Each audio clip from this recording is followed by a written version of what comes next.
మీరేమైనా క్వశ్చన్స్ అవును, అంటే ఆర్థికంగా ఉన్నవాళ్ళు మాత్రమే నిలదొక్కుంటారు అనేది కూడా నేను ఇంతకుముందు చెప్పినటువంటి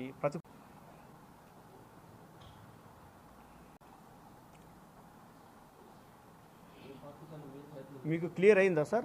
ఎస్ ఎస్, ఆల్రెడీ ఒక కమిటీ రిపోర్ట్ ఉంది. కమిటీ రిపోర్ట్ ప్రకారంగా దాన్ని తీర్చే విధంగా అమలు పరిస్తే అఫీషియల్ రిపోర్ట్ కదా అది. ఎస్ ఎస్, ప్రోత్సహించాలి. ప్రతి ఒక్కరు కూడా వృత్తి నిపుణులు అయ్యే విధంగా ఎడ్యుకేషన్ ఎలా ఉండాలంటే వర్క్ తీర్చిదిద్దాలి. వర్క్ ఎక్స్పర్ట్స్గా తీర్చిదిద్దినప్పుడు ఖచ్చితంగా మార్పు వస్తుంది.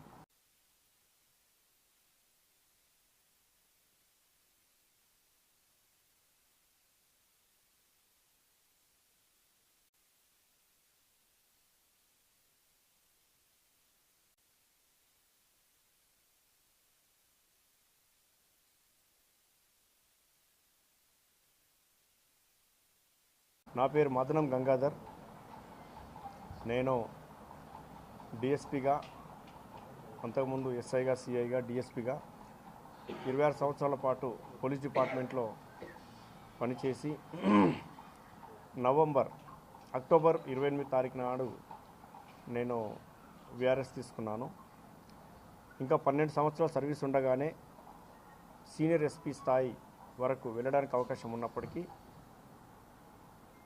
ఐపీఎస్ కన్ఫర్డ్ కావడానికి అవకాశం ఉన్నప్పటికీ, జీవితంలో కలిగినటువంటి అనుభవాలు, సర్వీస్లో కలిగినటువంటి అనుభవాల దృష్ట్యా ప్రజాక్షేత్రమైనటువంటి ఒక విస్తృతమైన పొలిటికల్ ప్లాట్ఫామ్లో ఉండాల్సిన అవసరం ఉన్నది అని గ్రహించి ఒక దృఢ నిశ్చయంతో నేను ఈ యొక్క ప్రజాక్షేత్రం రావడం జరిగింది.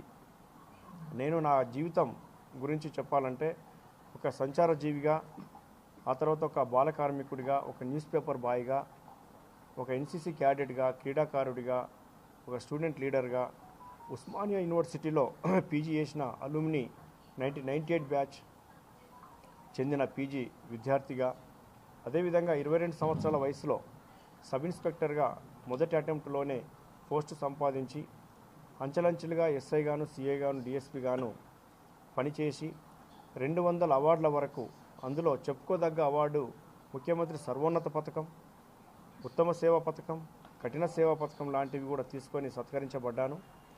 సర్వీసు నిబద్ధతతో చేయడం వల్ల నాకు కలిగినటువంటి అనుభవాలు, కలిగినటువంటి గౌరవము, వాటన్ని దృష్ట్యా ప్రజాక్షేత్రంలో ఇంకా అపరిమితంగా పనిచేయడానికి అవకాశం ఉన్నదని నేను పొలిటికల్ ప్లాట్ఫామ్ను ఎంచుకున్నాను.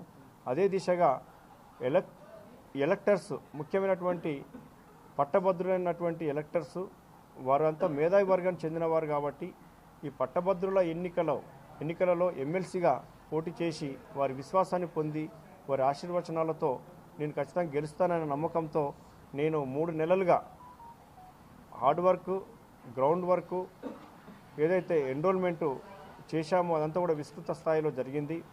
దానివల్ల ఒక తృప్తికరమైనటువంటి అనుభవంతో ముందుకు సాగడం వల్ల ప్రజాక్షేత్రంలో ప్రజలు, ముఖ్యంగా పట్టభద్రులైనటువంటి మేధావులు రిసీవ్ చేసుకొని వారు ఇంకా ముందుకు సాగే విధంగా ప్రోత్సహించడం వల్ల విస్తృతంగా లక్షలాది ఎన్రోల్మెంట్ జరిగింది.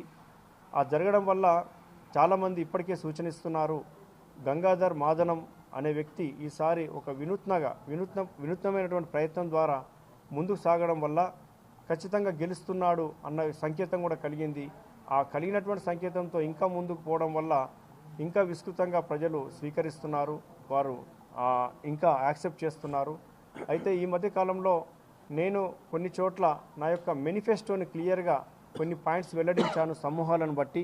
ఇంకా సాధారణ అంశాల పట్ల అవగాహన ఉన్నటువంటి పాత్రికేయులకు, అంటే జర్నలిస్టులకు ఖచ్చితంగా ఒక ఎమ్మెల్సీ స్థానం ఉండాలి అన్న విషయాన్ని నేను నొక్కి చెప్తున్నాను. ఆ డిమాండ్ ముందు తీసుకెళ్తున్నాను. ఎందుకంటే సాధారణ అంశాల పట్ల అవగాహన ఉన్నటువంటి జర్నలిస్టులు ఖచ్చితంగా చట్టసభల్లో ఉంటే ప్రతి అంశం పట్ల లోతైన పరిశీలనతో పాటు లోతైన విధాన నిర్ణయాల్లో వాళ్ళు పాలు పంచుకుంటారు.